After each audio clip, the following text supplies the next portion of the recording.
I know. It's like that's where our parents are. Like Yeah. that's where they've stayed.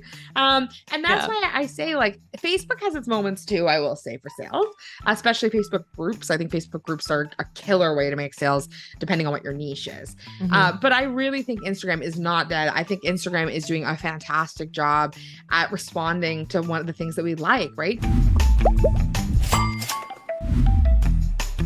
Hey, Kristina, welcome to the show. Thanks so much, Shannon. I'm so excited to be here. Same. Tell our audience a little bit about who you are and what you do. Yeah. So I'm Kristina. I am the CEO of The Social Snippet, which is a social media agency that focuses on helping entrepreneurs and small businesses build their digital community. I'm super passionate about helping people grow online and leveraging their big dreams and helping make them a reality. Love it. So, I wanted to have you on the show because there's a ton of uncertainty right now. There's a ton of insecurity right now around social media marketing because I feel like, especially since COVID, everybody's online, everybody's trying to build an online business. It feels really saturated. It can feel really crowded and really hard to stand out. So I wanted to have you on to kind of dig a little bit deeper into how someone can really sell themselves online and their products and services effectively. And what are some of the ways that you've seen either your clients or successful brands and businesses doing this right now? Yeah, it's a great question because I do think that everybody is really hyped right now about things being oversaturated. And, when COVID kind of shut the world down, tons of coaches came out of nowhere. People were, building these new dreams, me included. So I love that. But one of the first things I just want to say is that if you think that your idea is oversaturated, that's awesome because it actually is like grounds that it's working, right? That there's people out there that want whatever you're selling. There's people doing similar things that are working. So I love to tell people to kind of strip that idea of, oh my gosh, like that's my competitor. That's somebody who's doing something that I'm doing that I want to be doing. And really lean into the fact that there's enough pie for everyone. Everyone can have a piece and moving in that direction. So in terms of what I've seen be successful and Shannon, we talked a bit about this right before we got on, was that I really think that the people who are the most successful online are the people who are actually trying to build community. So they're not the people who are gimmicky or, posting and ghosting and, you post twice and you never post again. And you're like, why am I not getting results? It's the people who every single day are showing up online, whether that be on TikTok, on Instagram, on Facebook, on LinkedIn, and they're able to show up and be their authentic selves and, use some really baseline marketing strategies to be able to push their businesses forward. And when you say building community, can you just unpack a little bit your definition of what community would mean? Oof, I can talk about this all day. I won't though.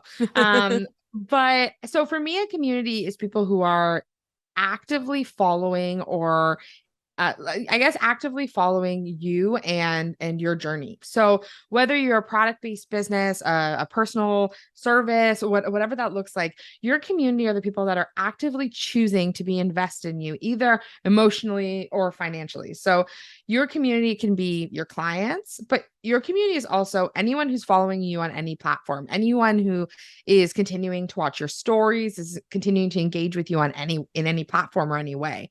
That is a huge way that, we really underestimate who our community is. I've worked with many entrepreneurs who are early stage and they'll be like, oh, I only have one-on-one client. I'm like, well, how many followers do you have? They're like 400. I'm like, if you had 400 people in a room ready to hear your message, how stoked would you be? And they're like, Right. oh, I'd be so stoked. And I'm like, well, you do. You have 400 people in a room waiting to hear your message. And of course, these 400 people aren't seeing you every day. You're not top of mind all the time, but there's definitely things you can do to kind of bring yourself up in the algorithm so that you're connecting more and more with your ideal client. What are some of those ways that you see work in terms of bringing yourself more front facing and forward in the algorithm? Yeah. So I would say, so our niche is really Instagram. I would say we can kind of do all of the platforms. All of them have a different kind of target, right? Like TikTok responds really well to volume, and extremely targeted towards an ideal client. Instagram is a little bit broader, and that's why I think it's the best community building platform. It's my favorite. And so Instagram for me, when I think about what things you could do to bring yourself a little bit closer to your ideal client, is using things that actually engage your clients in whatever you're posting. So, we always hear when people are posting on feeds things like calls to action, like you want like, oh, a good CTA, like hee. Like, yeah, that's important to ask people like, what they're doing this weekend on your cute weekend photo. Like that's great. It's not really going to drive the results that you're looking for.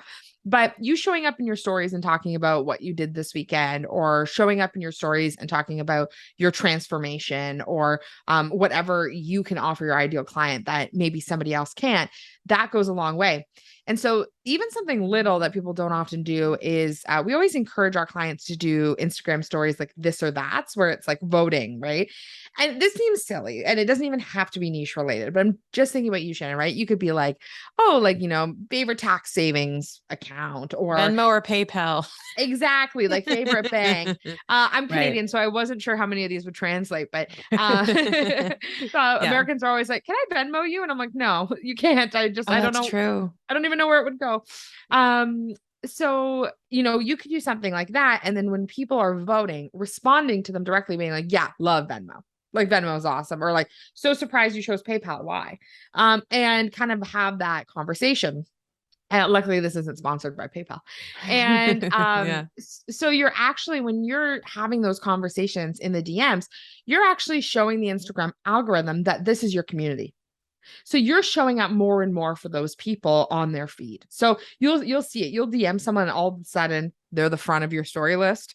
You're like, oh, how did that person get there? And then they're like always one of the first people you see, right? So Hmm. that becomes, and I'm sure Shannon, for you, I'm sure you're the first person for many people, right? Lovers of this podcast, people who love your content, you're coming up first for them. So that's why they're always watching your stories.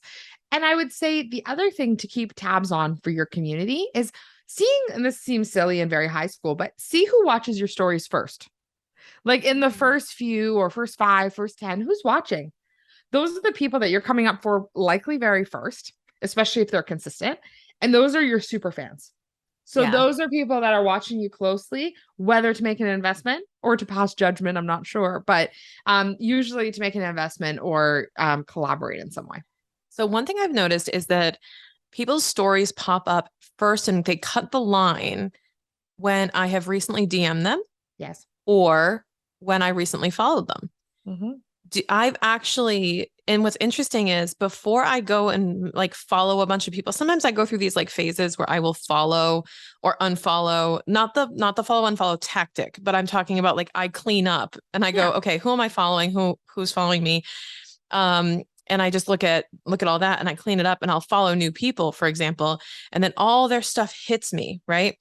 So I'm also thinking, well, when am I calling to action to follow me? For example, when am I on a podcast? When does that go out? Right? There are going to be people who Mm, come in and follow me on that day. How could I just started thinking about this, but how could I position a really good post that day or a really good story mhm, that day or a really good reel that day where they're going to meet me and that's going to be what they see first? mhm. There's a little bit of strategy behind that, right? Like, would you say that's something you could actually think about? Totally. And I always tell people when you have a launch, when you have something that is high vibe or your high energy, that is an amazing time for you to get strategic on your content. Right. So even Perfect. I was talking about this with my business partner, Maria. We're launching a course in October. And this course is actually going to launch right while we're at a mastermind at Fast Foundations, which you and I have both been members of. Yep. And while we're at Fast Foundations. And at first we were like, ooh. And then we were like, no, this is a good thing because we're high vibe where we're going to be showing up in a bigger way. People are going to be probably reposting us, tagging Tagging us. you. Yeah. Yeah. And so, we're building that know, like, trust, authority that, we weren't really even expecting to. And, it's built in content. So I think that's what you need to think about when you have a launch or even like, I always tell people when you go to your Instagram story, what is like your ideal client seeing? So, every day are you showing up and talking a little bit about your transformation story or a little bit about how you add value? Are you, are your highlights organized and do they look good? Are your pinned posts high value? These are things that you want to see. And I always tell people to test these high value things, like even the pinned post. Like when you pin a post, is it getting good traction? Right. So, for example, we have one up right now that's not getting good traction and no one ever likes it. And since we posted it.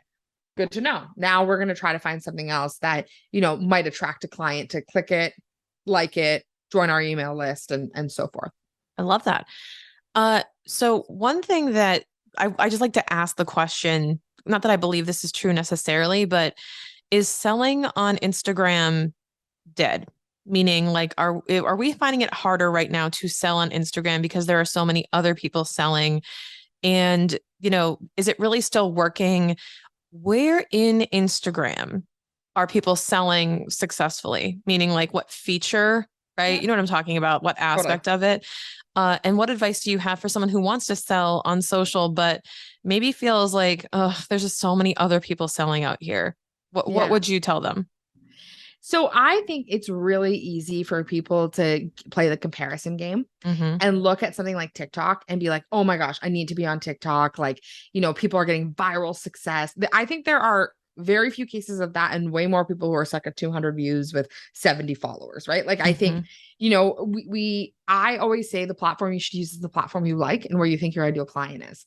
And I notice when I look at TikTok, a lot of folks are still navigating and really re-forwarding people back to Instagram. And it's because Instagram's actually where you make money. So Instagram's like you the storefront. I feel like TikTok's like you wave in the sign out front, like the little balloon guy in the car, the car yes, dealership. It's like TikTok is like the fun thing that brings them to the door, but then Instagram turns into the actual store they walk into. 100%. That's a great analogy because even Instagram, like on TikTok, you can only DM people who you're mutually following. You Hmm. know, that doesn't give an ideal client an opportunity to message you. I've received cold DMs that have turned into, you know, 4-figure deals, like 5-figure deals. Like, you know what I mean? Where it's Wow. like they've messaged me and they've been like, this is what I want to work on. And they turn into a massive retainer client. That I wouldn't have had that possibility on TikTok. But also Instagram gives you a way for people to really suss you out. So on TikTok, you see somebody once and they might come up on your For You page again. And, you know, you would have to really lurk them out to get a really good sense of who they are. On Instagram, you have a great sense. You can really get to know somebody. So we were talking about this before, right? Like people, like I find all the time, people will be like, oh, you're Kristina. Like, this is what about you? You have a German Shepherd named Patrick. You love this. Like, and I'm like, wow, that's so funny that you know all of these things about me, but I'm open about them. Like, I'm not Yeah. faking that they're not out there. Yeah. So I think Instagram's an amazing way to harness community and build it. I think, you know, people who say Instagram's dead, I think it's TikTok marketers who are putting that out there. But I think when people say Instagram is dead, I think people are getting frustrated with the response to the algorithm changes. Yeah. And, you know, all of these changes that keep changing and like, you know, the grid sizes and then them going back and then this. And it's like, No one likes no, change. When no, Facebook first changed its interface, like the uproar, the pitch, like the picketing, like yeah. no, and then we let our parents on and we were like, no. And and Yeah. now look at it. I know. And now it's like that's where our parents are. Like Yeah. that's where they've stayed. And that's Yeah. why I say like Facebook has its moments too, I will say, for sales, especially Facebook groups. I think Facebook groups are a killer way to make sales depending on what your niche is. Hmm. But I really think Instagram is not dead. I think Instagram is doing a fantastic job at responding to one of the things that we like, right? I think Instagram heard is TikTok now the platform, and they're so excited about it that they're like, oh, I'm going to respond and we're going to try to create platforms or features that are mimicked. One of the things you had asked Shannon was around like, where do I see people be successful in sales? And I would say stories. So I do a workshop all the time and it's called Stories That Sell. And it's really about this idea that like people buy from people. And even if you are selling products, I do not care if you are an accountant. I do not care if you are a deodorant company. Like people buy from people. You need a human mascot. Yes. And you need someone who's going to do some storytelling. You need someone who's going to share their insights and their learnings. You're going to need someone who's going to share their transformation story. And that is key. And because people buy from people. So I know for me, like the number one way, like I know this is because our sales at the Social Snippet, it's not uncommon for someone to be like, I love your energy. I would love to work with you. And I'm like, Yeah. sorry, no one works with me anymore. Like I have a team and they're better than I am at literally everything. But it's just we like people. Yeah. So stories are an amazing way to story tell. They're an amazing way to feature products. And I think the algorithm and as well as all of the features and stories are just getting smarter. I do too. And I think that the stories, like once you watch them in stories and you start watching them regularly, they immediately jump to the front of the line. And to be honest with you, when I open Instagram, like subconsciously, I go right to the stories that pop up first with the little rings around them. I'm just like, Yeah. oh, what are they up to today? Because I would rather see what someone is live up to today than what someone curated and told Mhm. me to go watch. And I think my brain knows that. Like, let me just see what they're actually up to. And Mhm. there's a curiosity to that. Now, I'm going to ask you this question from my perspective and get your advice. I'm an accountant, Mhm. and there are plenty of other accountants out there, right? And one would say, like, okay, well, is it really like, do I have to build, that as an accountant where people know, like, they know my dog is Huck. They know, like, my husband's Jason. They know, like, I have the place in Costa Rica and I go there. They know all this from my stories. Does it? And then there's also a degree of like vulnerability, right? So if you're sharing on stories, your struggles, your challenges, your own transformation, your own humanity, if you're in a profession or a business like mine, where, well, I don't want her to like mess up my taxes. I don't want her to make mistakes. I Mm. don't want her to have any flaws whatsoever. I want her to be a, tax pro machine who always gets things right and knows everything. I Mm. think there's a lot of pressure in my industry and industries like mine where why would you tell them about a mistake you made? Why would you tell them about this? Isn't that going to harm your brand? I just want your reaction to that. Yeah, and I think say if you and I were like doing a coaching call and I Uh-huh. was navigating this with you, Yeah. I would turn the table on you and I would Mm-hmm. say, does your ideal client want you to be perfect? Do you want to work with a client that is going to have that kind of expectation of you? And I know we have different luxuries in our business, and Shin, you and I are kind of like farther along in our businesses than some folks who are just starting out. And I can totally appreciate when you get a new client at the beginning, you're like, oh my gosh, like I'll bend earth to work with you for money. Exactly. Like, That's how you get to the next level. Like, yes, let's be realistic here. You can't afford to be super selective when you're starting out, but no, once you can, and you can start defining those traits of who you want to work with, and also kind of the red flags of like, this doesn't feel like a good one. Um, it's true though, because I have clients who, like, if I don't respond within 24 hours, they're up my you know what. yeah. And I'm like, I don't really want that. I want a client who appreciates that I'm responding within 24 hours because they're used to an accountant that never did. Like, Yeah. And so it's funny. I used to, and I've said this on my podcast before, where I would say, like, I would do anything for money at the beginning. Like, I would be like, oh, yeah, you need me to build a Kajabi site? Like, I'll build you a Kajabi site. And then I'd be like, I don't even know how to use Kajabi. Like, and then I was like, that's yeah. so out of integrity. Like, that is not who I am. And then so I made the cut, like, with our team that I was like, okay, I don't take on this kind of work anymore. Cause I can literally, I believe, figure out anything on the internet. Like, Hmm. I'm blessed with like a tech heart, but I just feel like I wasn't in integrity on my zone of genius.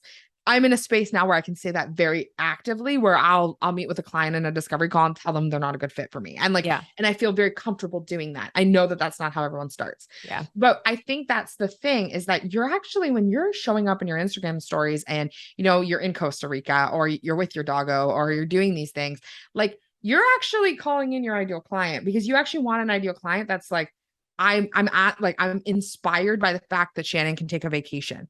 I'm inspired by the fact that Shannon's taking a walk at lunch because she cares about her own mental health. Like, I'm inspired by that. And so even for me, like, I remember, like, when we started, like, again, I would take anybody, but now, like, if I have a red flag in a discovery call, or someone's, correcting my contract 100 times or things like that, like, that is not of interest to me.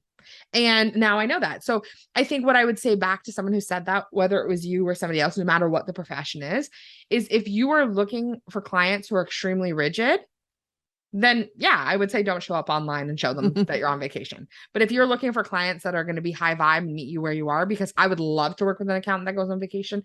And my lawyer was like, I'm going to a cottage. And I was like, have the best time. Don't even respond. Like, this is not Yeah, urgent. Like, exactly. that's how I operate. So I think that's who you're calling in. Yeah, I think there's a lot of internal pressure for certain professions, certain, like, I use accountants because 100% this is us. Accountants, lawyers who maybe used to work at firms that worked a grind 50 hours a week. And it was like, no, you're not allowed to have a life. Like, this is your life. Mm. And we carry that into our own independent businesses. And we think, well, I don't want to show off that I'm on vacation. I'm supposed to be working. I'm supposed to be working for them. I want them to see how hard I work. And it's like, what do you really want your ideal client to value? Because when there's a values alignment, that's when it's a really good fit. But Mhm. whenever there's a values misalignment, you have horrible clients. And I see accountants do this all the time. They're attracting the wrong clients because they're saying Yes. yes to anyone with a pulse. And they're not realizing that what they're doing is especially by not showing their authenticity, not showing that other side of them, they're calling in people who value what they are showing, which is perfection, buttoned up, timely. Whether you know it or not, you are projecting a personal brand out there online. Whether you're intending to or not, you are always projecting a personal brand online. How do you coach someone, Kristina, who thinks they're not projecting a personal brand, or says, well, I don't need to be a personal brand. I just want to showcase my work, or I just want to showcase my product, especially product businesses, which are taking off on Instagram. How do you kind of coach them through building that extra dimension of their business online as a presence, and making sure it's multidimensional? Yeah, and it's hard because I would say people who are naturally attracted to probably roles like that are more naturally like inclined not to show up. Like, and Mm-hmm. I don't mean that in a negative way by any means. I literally mean like if you're an accountant, there's a reason you chose to do that profession, right? It probably wasn't to become an Instagram sensation. I like I can appreciate that.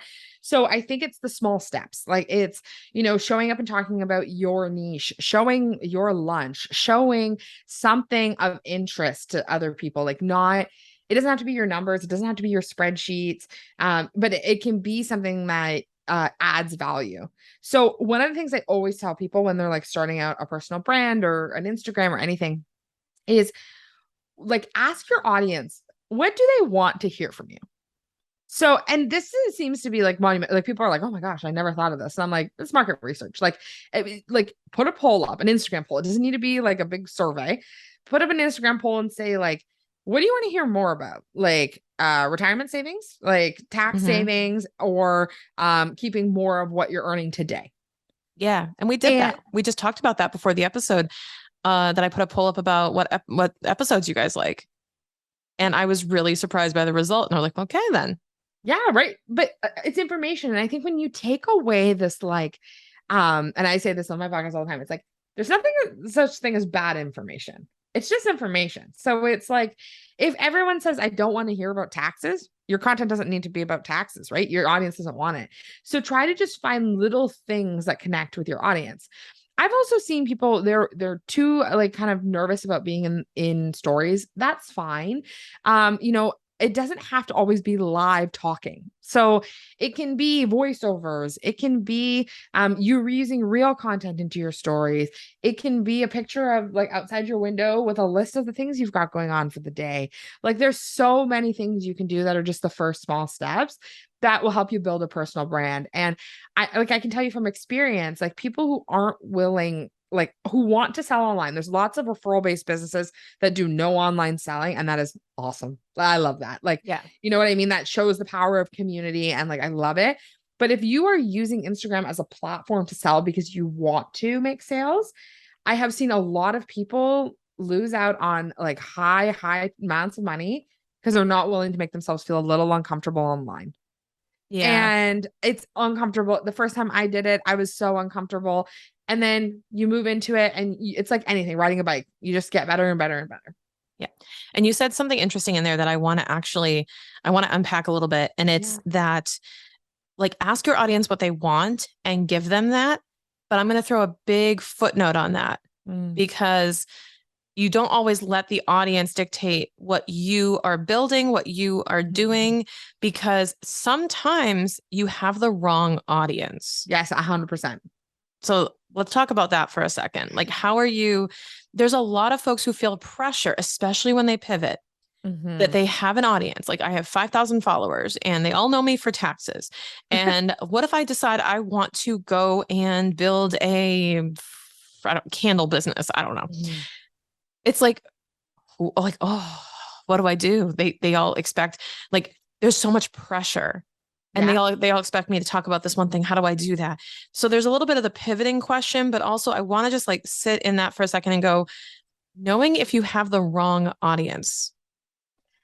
Yeah. So I think there's a few ways you can tell that you have the wrong audience. And I'll actually give you a personal story around this idea of a pivot. So prior to the social snippet, I did Myers-Briggs like coaching with folks. Cool. And I used my Instagram as my means. And then And I sold, like it sold. And that's actually how I realized I was good at social. I'd always done it, but I never realized how like strong I was at strategy.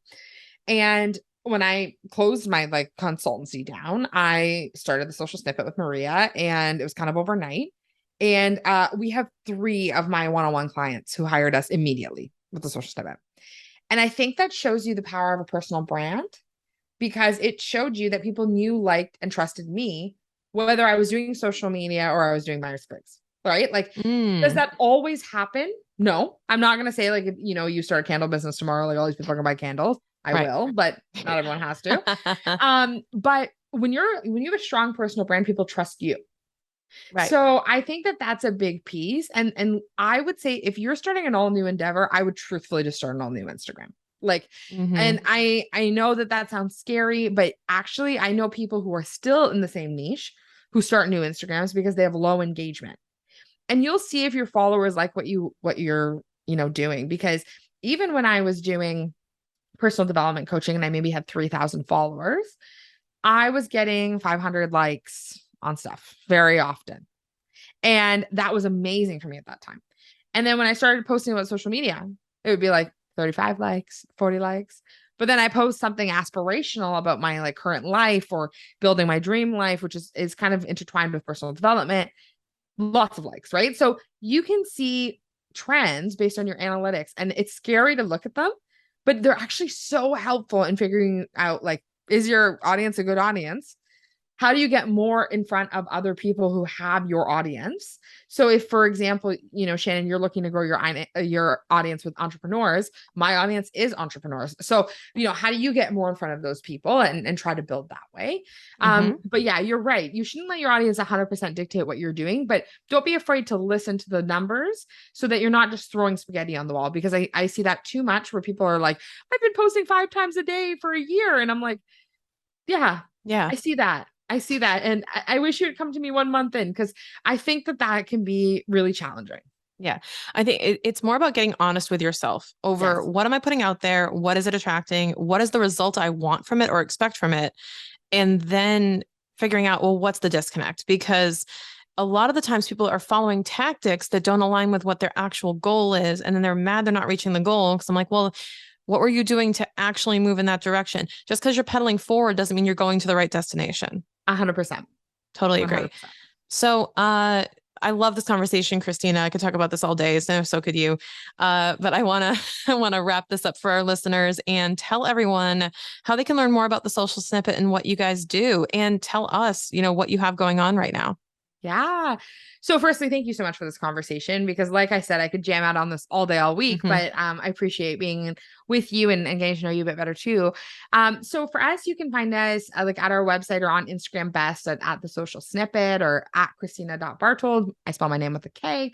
And if you want to learn a little bit more about us and our services, you can go on our website. We offer done for you services as for podcasting and social media. And we're about to launch an Instagram basics course, which I'm really excited about. And we have lots of freebies. And if you have any questions or anything, my DMs are always open. I love helping people. So if you have questions or you're like, what am I doing? Just reach out. You heard her. Just reach out. Make sure you're following them on Instagram. We'll make sure all those links are in the show notes for you so you can check out more about the social snippet. Kristina, thank you so much for being on the show.